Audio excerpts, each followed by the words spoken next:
I didn't see you there. So this is me. This is my face. Devastatingly handsome, I know. I might look a bit younger than you were expecting. Or maybe not anymore. I'm a very young-looking person. Believe me, I'm older than you think. At least I used to be young-looking. I don't know if that's still true anymore. All I know is that up until 2018, I was still getting carded to try and see R-rated movies in theaters, which means that they still think I'm 17. And I haven't been that young in over a decade.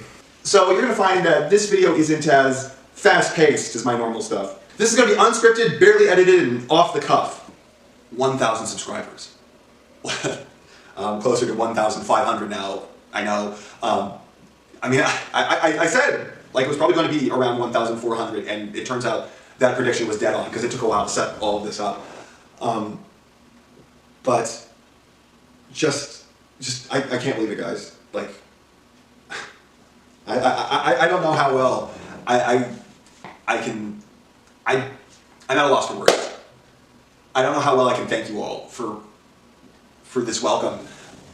In 5 months, I've gotten most of the way to 2,000 subscribers, and never in my wildest dreams did I think that this would go this well. I had this insane idea. Like for some reason, I started YouTube and I was like, okay, what's going to happen is immediately I'm going to get 70 subs. Like first video, 70 subs, and then from there, it's going to take like a year to get to 200. I don't know where that came up in my mind. Like I don't know how I thought that up. I don't know why I thought that up. It was insanity. No, I released the first video, no one cared. Then I released the second video, no one cared. And then I continued on like that for the first month and a half where no one cared. And then I released a video that everyone hated and people started paying attention to me. And I immediately leaned out of the hated persona. I hilariously enough was like, no, people may be paying attention to me because I'm hating on something, but I don't want to be known as the guy who hates on things for no reason. So I'm the guy you know today. What's really funny about the whole thing is that I don't take anything personally. Like it's weird. I'm not a raw nerd, but I'm not like a person who's always been known to like completely take everything on the chin. And yet people have said the meanest, shittiest things that they possibly can about my work, and it doesn't even faze me. Like if they don't like it, fine. You know, if you don't like it, I understand. It's not for everyone. It's not going to be for everyone. It doesn't need to be for everyone. If you don't like it, that's fine. I hope that at least I entertained you for a little bit. But I don't get hung up on it at all. And I never would have thought about that about myself. I never, in a million years, would have thought that I could just take that and like completely accept it. And that seems to really resonate with a lot of people in that, you know, I'm not going to be, you know, if you're mean to me, I'm going to be nice to you. And, you know, I live by this idea that if someone's a jerk to you, and you're nice back to them, the worst thing that can happen to you is that you have a bad conversation with somebody who never stopped being a jerk to you. But if someone's a jerk to you and you're a jerk back to them, the best thing that can possibly happen is that you have a bad conversation with somebody who never stopped being a jerk to you. So I can't express how humbled I am at the response you guys have given me. I can't thank you enough for all your comments, all your support, just the wonderful community we built together. It's truly a wonderful community. I can take credit for the fact that I try and be the best person I can in the comments, and that's about it. Because it's you guys who've done the rest. It's you guys who, every single video, you talk to me, you talk among each other, you do so much. There are people 10 times bigger than me who don't have communities, who talk as much as you guys do. And I try to respond to every last comment, every last comment. I will try and give you guys a response because I owe it to you for all that you've done for me. And I don't think it's too much to ask, at least right now. You know, I dread the day when I'm getting 1,000 comments a day, and I just do not have the time to respond to them all. At present, responding to about 150 comments takes me about 8 hours. So, you know, if I'm getting ever 1,000 comments a day, it's just physically impossible that I can respond to all of them in any meaningful way. But for now, I'm happy to respond to every last comment you guys give me, so long as YouTube tells me that I'm getting them. YouTube has a very bad habit of not saying that I got new comments. I often go through my videos and check manually, like every single comment, to see whether or not I've received a reply to them, because YouTube doesn't tell me probably more than half the time. It's really quite frustrating. But if I find your comment, then I will give you a response. I just want you all to know that I am unbelievably grateful. I am unbelievably thankful. I cannot believe my luck. And I'm going to do every single thing that I can to entertain you and keep you all coming back because I love this community. I love doing this. I love being a YouTuber. You cannot even imagine how much it makes me happy. It is what I want to do with my life. And I know I'm not exactly turning a profit yet. And it doesn't matter because even if I have to go hungry to keep doing this, I will do it because this is my calling. Thank you. I don't know what else to say. So who am I? I'm an obsessive compulsive kid from California, formerly diagnosed. And everyone always goes, oh my God, I'm so obsessive compulsive. My room needs to be clean. And it's like, you're not obsessive compulsive, you're just normal. That's what they call being normal. Unless it affects your life to the point where you're like, maybe I should go get diagnosed to your parents when you're a child. Maybe you should go get diagnosed for something because there's clearly something wrong with you. Then you probably aren't obsessive compulsive. You wouldn't know it talking to me in real life or if you're out in public because I've grown up with it my entire life. If you talk to an obsessive compulsive person, they'll tell you grow into more control over it as you get older. And that really was true for me.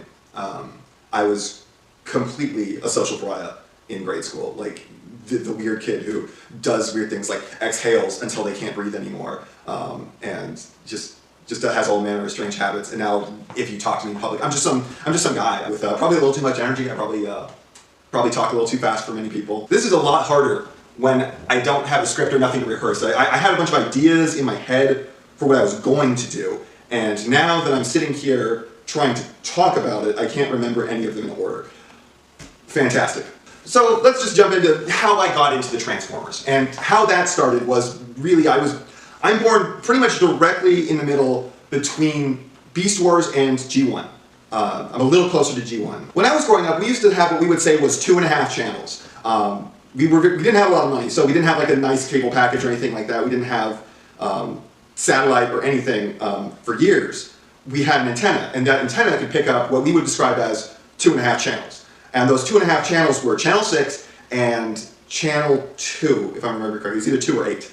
And then we could pick up parts of another channel. Like we could pick up like 25% of it, and then we could pick up like 10% of another channel. If you don't know what that means, because most of you are probably too young to know what old TV used to be like, is if you were barely getting a channel, it was just static on the screen, and you could kind of see something moving in the background. Like you could see, it's black and white, just a bunch of dots, but you could see the dots kind of move in patterns, and you hear like these horrible like noises, and you know that someone was talking. That's what we would get. We'd get 2 channels that you could see like 99%, or not 90. You could see like 90% of them. It was always static. We never had like a clear picture ever. And we got 2 of those. And then there was one that you could make out pretty decently. You could understand what was happening-ish, but the audio was always really bad. But I'm getting off point. Channel 6 was the Transformers. The Transformers would still run in reruns on that channel. And as a wee little kid, they were my favorite thing on the planet. They were so cool. I loved the Transformers. It was the coolest goddamn concept in the history of mankind. But like it was never on. It was reruns every now and then. And so I'd be playing outside, and my parents would see that there's the Transformers, and Transformers is playing on TV, and they knew I loved it. They knew I was all about the Transformers, and they'd come and get me. They'd give up their TV so that I could come see my favorite show, and I was probably about 3 at the time. I spent years like that, and then Beast Wars gets announced, and oh my God, there's a new Transformers show, and it's animals, and I was big into this too. I loved animals. I thought they were the coolest thing in the world. And so Beast Wars comes on, and I'm already super invested. The Transformers is already the biggest thing in my world. My first favorite toy I remember having was a G1 Slag. And I loved that thing to death. That thing went with me everywhere. And then there was this one time where I was playing with it. I was playing with it outside, and I remember the toy started to feel really heavy. And the last time I remember ever seeing that toy, I was staring into a trash can, playing with it. The trash can was full of grass clippings. And I had this little toy, and I'm like, oh, those grass clippings are a mountain. And I remember that was the last time I saw it. My arms felt really heavy at that point, so I'm pretty sure at some point I let go of that toy, and I just forgot about it. And it just stayed in that trash can and was thrown away, which is a real tragedy for little me, because I love that thing. I had a lot of weird toys as a kid. We were not a well-off family when I was young. I remember one year for Christmas, my dad, we had no money as a kid. My dad, who's a carpenter, got like a fence board and he cut out a dinosaur, like just a profile of a T-Rex, right? Just and it was like a kid's drawing. It was like a kid's drawing of a T-Rex in profile, and he nailed a wooden wheel to its feet. And then he had a scrap piece of 2x4 left over from a job site. And it wasn't very long, it was like 2 feet of 2x4. And he cut it into building blocks. And he painted them with house paint. If you're the son of a carpenter, you know woodcraft or anything like that, you know the mistake he made right then and there. House paint is very thick. For the vast majority of you out there who don't know that, house paint's very thick. It's meant to be very durable and take on a lot of punishment. And so they'd be like, the archway, he had the archway and then he has that half circle piece, right? And he painted them in 2 different color house paints, so that way they'd be differentiated. But the half circle piece wouldn't fit in the archway anymore because the paint thickened up both pieces. They're cut from the same piece of wood, and the 2 pieces they're supposed to mate together. They're supposed to fit perfectly, but they couldn't because they were painted in house paint. They were just both thick enough that the half circle piece would go up about 75% as far as it was supposed to, and then it would get caught and stop. So anyways, my parents would come and they'd get me if the Transformers was on. And I'd watch it, and I loved it. And Beast Wars came out, and I loved Beast Wars like you can't even believe. Like, the Beast Wars is still, like, it's not just nostalgia glasses. I've watched Beast Wars over and over again, and the writing on that show is so impeccably done. It's truly something special. Every time I watch Code of Hero, it still gets me. Like, I tear up in that episode every single time. Even now. Even though I've seen the series 20 times. I continued on with Transformers all the way up through Armada. I watched all of Armada. I liked Armada. I didn't see any problems with it. I just kind of fell out with it around Energon. I don't even think I ever watched an episode of Energon like concurrently at the time. I watched through Armada, and it was like I didn't even know that there was another show. And then like by the time I knew there was another show, it had been on for like a season, and it was like, oh, well, if there's another show and I haven't seen the first half of it, and I fell out. I fell out with Transformers for years. It's not that I never ever stopped liking it. I just didn't keep up with it. When I finally got back into Transformers, it was entirely through a weird twist of fate. I just kind of started watching a bunch of reviewers, a bunch of toy reviewers. I think I started with Evangelists. And from there, I watched a bunch of other people, and I learned the lingo, and I learned the concepts, like redecos, retools, all that stuff. I just kind of learned that. And, of course, I had experience before with, the Beast Wars toys and the G1 toys. It was like, well, why is this toy the exact same toy as this one, but it's got, just a different paint job, and it's supposed to be a different character. I didn't get that as a kid, and then, like, it made sense as an adult when I was watching these on YouTube. And then I got this thought in my head. I was like, I remember Black Arachnia looking unique, looking like Black Arachnia as a child. I have a vivid memory of sitting at the bank while my mom made a deposit or got a withdrawal, and we were just coming back from Toys R Us, but it felt like it was taking a million years. And I just remember the toy looking exactly like Black Arachnia. Like, I realized, I was like, there's no way, they wouldn't have done that. They wouldn't have bothered making her look like anything different than Tarantula. They would have just repainted her at the time, because that's how they rolled back then, there was no such thing as a retool, it was repaints. And so I looked it up online, and sure enough, she wasn't the way I remembered her. And then I saw that there was this other figure that looked just like her. At least at the time I thought that. And I was like, wait, that looks like her. What's that figure? And so it turned out it was the Takara Legends Black Arachnia. And I was like broke at the time, but I was like, screw it, I want this toy. I want to correct this. Because at the time I also just rewatched Beast Wars. And I was like, you know what? I really do like Black Arachnia now. I want to correct the injustice of not liking her, not appreciating her at the time, and not ever having a good representation of her. So I bought that figure. And that made me buy the Takara Generations Waspinator, and then from there I was buying just a small thing here or there. I think I got the Hot Rod, the Masterpiece Bumblebee, and the Masterpiece Grimlock kind of all around at the same time, just because those were the cheap ones. And then my brother got me the Masterpiece Soundwave, and that just blew the lid off of it. It was all go all the time. Like, there was no stopping at that point. Like, I experienced the mountaintop, and it was glorious, and I needed to try and recapture that. And now, when did I want to start YouTube is a fun question, because I basically wanted to start YouTube as soon as I found out that YouTuber was a career. I think that was back in 2010. Was the first time I knew that YouTuber was a career. And from then on, it was like, man, I want to do that. And it's kind of a good thing that it took me so long, because I had so many different phases that I wanted to be, like, so many different versions of YouTuber that I want to be. Like, it's a good thing that it took me as long as it did to start. Because, like, way back when, I had this just awful idea for who I wanted to be on YouTube.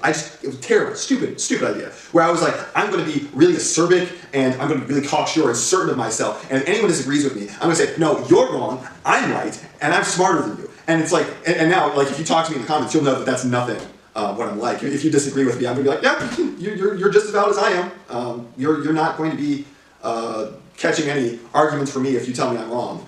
You might get me asking why. But yeah, that really stems from how I changed my understanding of opinions. Because as a younger man, I was like, opinions can be wrong.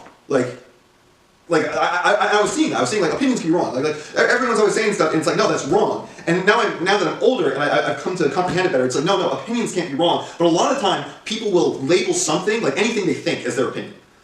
And what you think is not an opinion. What you like is an opinion. What you love or hate is an opinion, because that's subjective. You know, it's only what matters to you. But if you say that it's good, well, then you're assessing it. You're applying a rubric to it that can be proven or disproven. So yeah, I had this absolutely just bonkers, terrible idea for what I thought I wanted to be as a YouTuber, and it just, like, I'm so glad that it took me a while to actually start it, so that way I could form an understanding of opinion and what it means to individual people, and to reach a level of maturity that let me see that, like, I'm not always right. You know, I don't ever want to be the guy who's like sitting there and is always convinced of how smart they are and how much better they are than other people for thinking something differently. It was a juvenile idea that's what I wanted to be. What actually made me start being a YouTuber? I've almost started several times. I started with making like lists and like I wrote scripts for videos on Battlefield that never got anywhere beyond the scripting stage. And then years later, I recorded the audio for the Fraternicons with my brother. And then we like mostly cut together the first episode, and then that didn't go anywhere. And then I started working at Walmart, and while I was working at Walmart, I scripted and recorded the audio for a review on the masterpiece Grimlock figure. The way I did that was so ass backwards, so completely useless that I'm planning on revisiting it at some point, probably for another milestone video, where I take the audio and the stuff I shot for that, and I show you what like the proto me was going to be, because that video is basically kind of ready. It's not cut together or anything like that, but all the audio, everything's shot. It's just done in such an ass backwards way that the idea of editing it is truly nightmarish, and I don't want to deal with it. Then what happened is I was working at Walmart, and after a year and a half of working at Walmart, I got injured on the job. I ruptured the 2 lowest discs in my back, and it was a hellish pain. You can't really fathom how bad it was if you haven't had it happen to you. And then it took about 2 years to get the company to actually give me spine surgery. I spent 6 months in recovery. And as I recovered from that, I realized like I really want to do YouTube. And I didn't have a better time than the present, but I just had this lethargic state caused by being laid up like that for 2 straight years at that point. Just nothing I ever did felt like it mattered. And so the new show was coming out, the Siege was coming out, and I was like, well, if I feel strongly about that, if I feel strongly about Siege, I'll make a video reviewing it. Because I've always wanted to do that. Because inside I'm a reviewer, like internally, like I don't have to work at it, like to sit there and like see the flaws and see the interesting little eccentricities of the figures. It's not my job to like something, so I'm not trying to like it, but I'm also not trying to hate it. I'm never trying to hate anything. It is up to that thing to make me like it. And if it doesn't do a good enough job at making me like it, then I'm not going to like it. And I'm going to see all the flaws. I'm going to see every last flaw in it. And even if it's good, I'm going to see every last flaw in it. It doesn't matter if it's good, if it's perfect or terrible, or good or bad. I am going to see every last flaw. It's the way I see it. When I review something, you probably already want that thing, right? So if I review it and I tell you everything that's wrong with it, and at the end of everything that's wrong with it, you still want it, that means that you can pretty much rest assured you will like it. I don't see a reason to be nicer about it, because if I'm nicer about it and I convince someone into buying something that they don't necessarily like, I'd feel worse than talking them out of something that they might like. Anyway, so Siege. If Siege comes out and I feel very strongly about it, I'll do a video on it. That was my thought process. And then Siege came out and I felt nothing. And I've never felt nothing before. I am very passionate. I will see something and talk about it.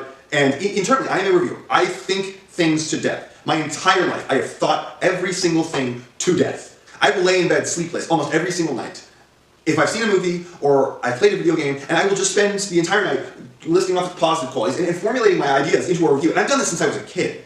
I make the joke that I'm the single person who's got the least amount of sleep possible in the world and still remained alive. I always lose sleep doing that. And even when I'm not losing sleep doing it, just in my day-to-day life, I'm reviewing stuff inside that I just never got out. And doing YouTube has been a tremendous outlet for that. It's been wonderful. You can't even imagine how much better I sleep now that I can actually just put that stuff in the world and let it be there and not have to worry about how I would do it and rewriting it and rewriting it and rewriting it in my head over and over and over again until I die of insanity. So a lot of you have actually asked me about my logo, like what's up with my logo, what is it, where does it come from? And the answer is actually kind of simple. It's a drawing I did. Well, it's a thing I came up with when I was like 13. So, you know, a decade and a half ago or more. I had this idea in my head of Legion. You know, the biblical thing. Legion's 1 billion demons like in one host.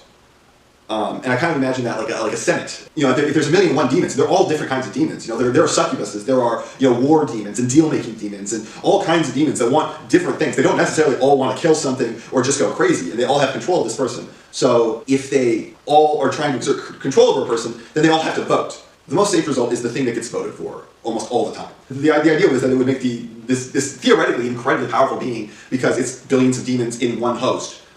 So theoretically, they should be just godly powerful, capable of almost anything, but they're always completely crushed by indecision and an inability to use that ability to the fullest, because every single thing that they have to do is a vote.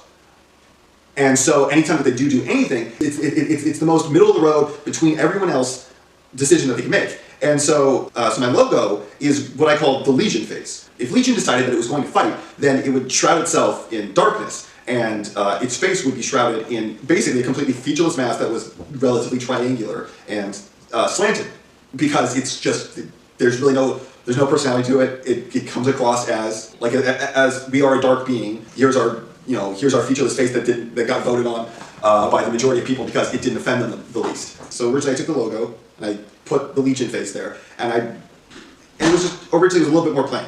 And I decided that I wanted to punch it up. I wanted to make it look a little cooler. And so what I did is I slimmed down the head prongs and I cut in that head crest. And then when I did that, I noticed that it bore some resemblance to the Decepticon symbol. And I was like, I'm going to be reviewing Transformers largely anyways, so why not just lean into that? And so I made the logo purple. So that's where it comes from. It's the Legion face from a drawing that I made when I was 13 because I thought of this, like what I thought was a really cool idea at the time. Then I altered it to look a little more distinct, and then I realized the correlation between it and the Decepticon logo, and then I just kind of meshed them together, and now it's the logo that you all see. Coincidentally, PerspectiveEnd means nothing to me. I honestly think about changing the name a lot of the time. I literally only started using that because I thought it sounded memorable, and like it might help the channel grow, and like it seemed like it maybe did the job, but at the same time, I don't really find the name all that inspiring. I guess you guys tell me what you think of the name or whether or not I should change it in the comments in the video.